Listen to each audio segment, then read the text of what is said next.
right?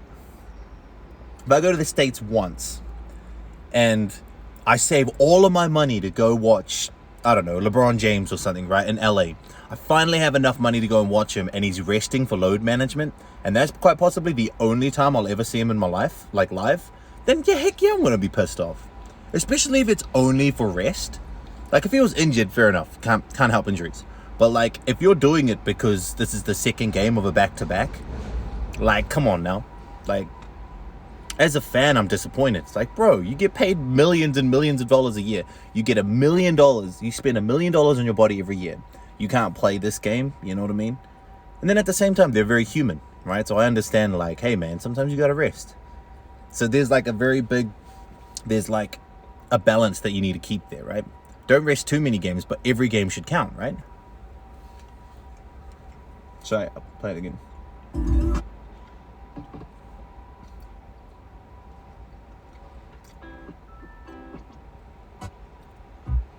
Man, I'm just like, we're just gonna listen to Nesian Mystic, yo.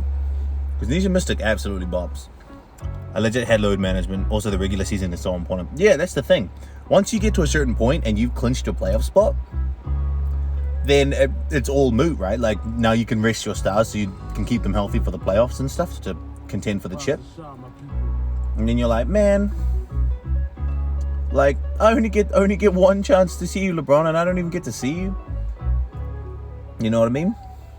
You're the you're the chauffeur, bag carrier, cameraman, hype man for the day. Oh yeah, like, load management's a bit dry. Alright, we're gonna listen to some more jams, boys. Give me a sec. And girls, of course.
Everyone's trying to clout chase Hana. Everyone just wants to be in the shop. What do we got? What do we got?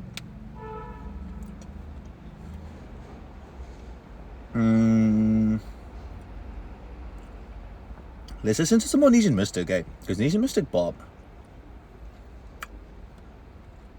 Ladies and gents, boys and girls, you're now rocking with the Nesians. It's your boy Nadi, and we Just changed her hair though. Her voice is exactly the same, right? My voice is exactly the same, right? I do apologize that y'all are just looking at me for now, but please be patient. She's gonna roll back in with her dope. Rex, do you also speak Māori and Japanese? Good question. I can speak Japanese. I don't, so I'm not Māori. I'm a Pacific Islander, but in New Zealand, because New Zealand is like bilingual, so Māori and New Zealand, and English obviously, is the languages that we speak. We grow up learning a lot of Māori words, but I don't speak Māori well enough to be able to say I speak it, you know? Yeah, Bibi always seems so happy when she streams. And I really like how she's proud of her hometown. Yeah, exactly, man. Like, that's the thing. It's one thing to be proud of your hometown, right? Because I love Wellington, right? But then it's another to, like, put in the effort to make sure that people around the world who can't come to Japan right now because of this pandemic, to still be able to feel like they are there with her. And I feel like she does that really well. You know what I mean? And I got a lot of respect for that. And I grew up in Hawaii, so always comparing words. Oh yeah, no, absolutely. Like, Hawaiian is, I know that the language is very similar.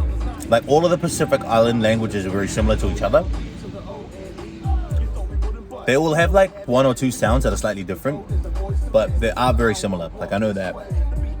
Man, I wonder if BB has sunscreen. Because I'm going to get that, I'm going to get the, what is that called? The trucker tan? The trucker tan, where it's like, you know how the truckers just wear their arms out? And then like only their arm gets tanned and the rest is just all like the same color. So what was your motivation to teach English in Japan? That's a very good question, my friend. When I was growing up in New Zealand as a young Polynesian man, Saturday cartoons were my escape. You know what I mean? Like, into a different world.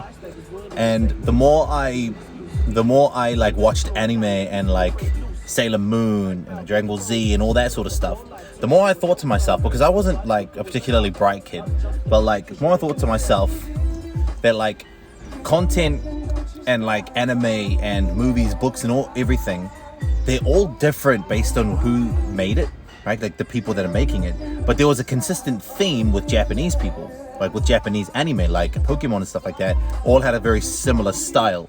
And so I thought to myself, what type of world or society or land, I should say, crafts a person, like molds a person to make that type of content compared to New Zealand, because New Zealand animation wasn't very good back then, right? Back in the 90s and in the early 2000s, right? So for me, I've always wanted to come to Japan. And then after I decided that I wanted to come to Japan to see what world would create anime and stuff like that, right? My options were to come here and teach English or learn Japanese and come here and learn a different, do whatever I wanted to do as long as I could speak the language. But the easiest way for me to get here was to get a degree and come through JET, which is what I did. Up to 5-year program teaching English. So when I decided that I wanted to come here, I threw caution to the wind